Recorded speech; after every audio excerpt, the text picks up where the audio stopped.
Jesus said to them all, "If anyone desires to come after me, let him deny himself, and take up his cross daily, and follow me." Do you want to know how to be like Jesus and follow him? Listen to this daily devotional.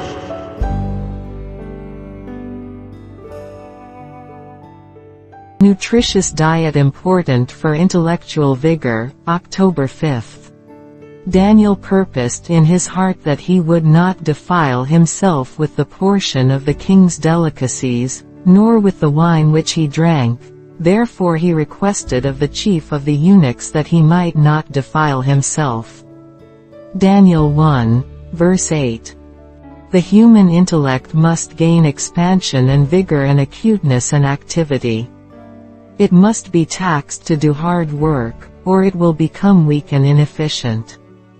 Brainpower is required to think most earnestly. It must be put to the stretch to solve hard problems and master them, else the mind decreases in power and aptitude to think. The mind must invent, work, and wrestle, in order to give hardness and vigor to the intellect, and if the physical organs are not kept in the most healthful condition by substantial, nourishing food, the brain does not receive its portion of nutrition to work.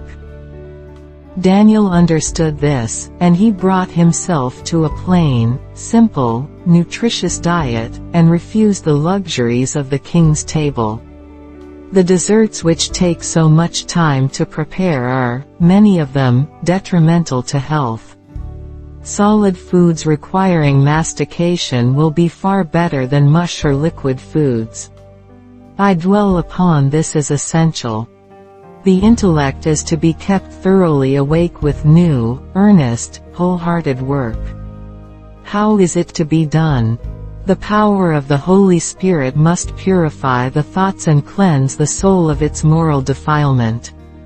Defiling habits not only abase the soul, but debase the intellect. Memory suffers, laid on the altar of base, hurtful practices.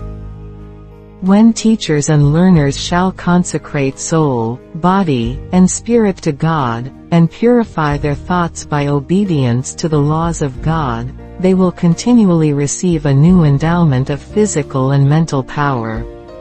Then will there be heart yearnings after God, and earnest prayer for clear perception to discern.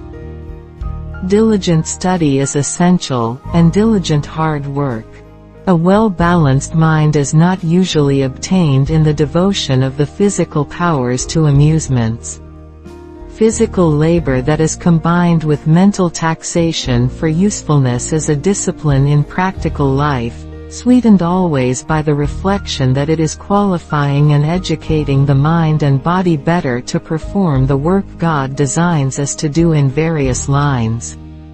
The mind thus educated to enjoy physical taxation in practical life becomes enlarged and, through culture and training, well-disciplined and richly furnished for usefulness, and acquires a knowledge essential to be a help and blessing to themselves and to others.